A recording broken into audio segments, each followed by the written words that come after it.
నిషిద్ధమైనది ముట్టకూడదు. అలాగే నువ్వు ఎవరిని పూజించాలా? ఆయన్నే నువ్వు పూజించు, ఆయన్నే నువ్వు ఆరాధించు. నువ్వు విగ్రహాలు ఎడమాక, ఏ విగ్రహం పెట్టుకోమాక, ఏ విగ్రహానికి మొక్కొద్దు, ఏ విగ్రహానికి మాలను నువ్వు వేయొద్దు. అది నిషిద్ధం. అర్థమవుతుందా అండి? రెండో పాయింట్ అది. మూడో పాయింట్, లోక మర్యాద నీకొద్దు. లోకంలో పోయిన వాళ్ళందరూ పోయే మర్యాదలు, ట్రెడిషన్స్ నీకొద్దు. Stop it.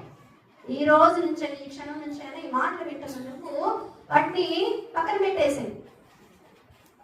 ఏమన్నారు ఆయన? నువ్వు వెచ్చగా లోకంలో ఉండు, పూర్తిగా నాలో ఎందుకు ఉంటే ఉండు, నాలో పక్కాగా ఉండు, 100% ఉండిపో. లేదా లోకంలో ఉండిపో 100%. నువ్వెచ్చగా ఉండొద్దు. నువ్వెచ్చగా ఉంటే ఏం చేస్తాడు? ఉమ్మేస్తానంటాడు కదండి. నువ్వు నాలో అన్నా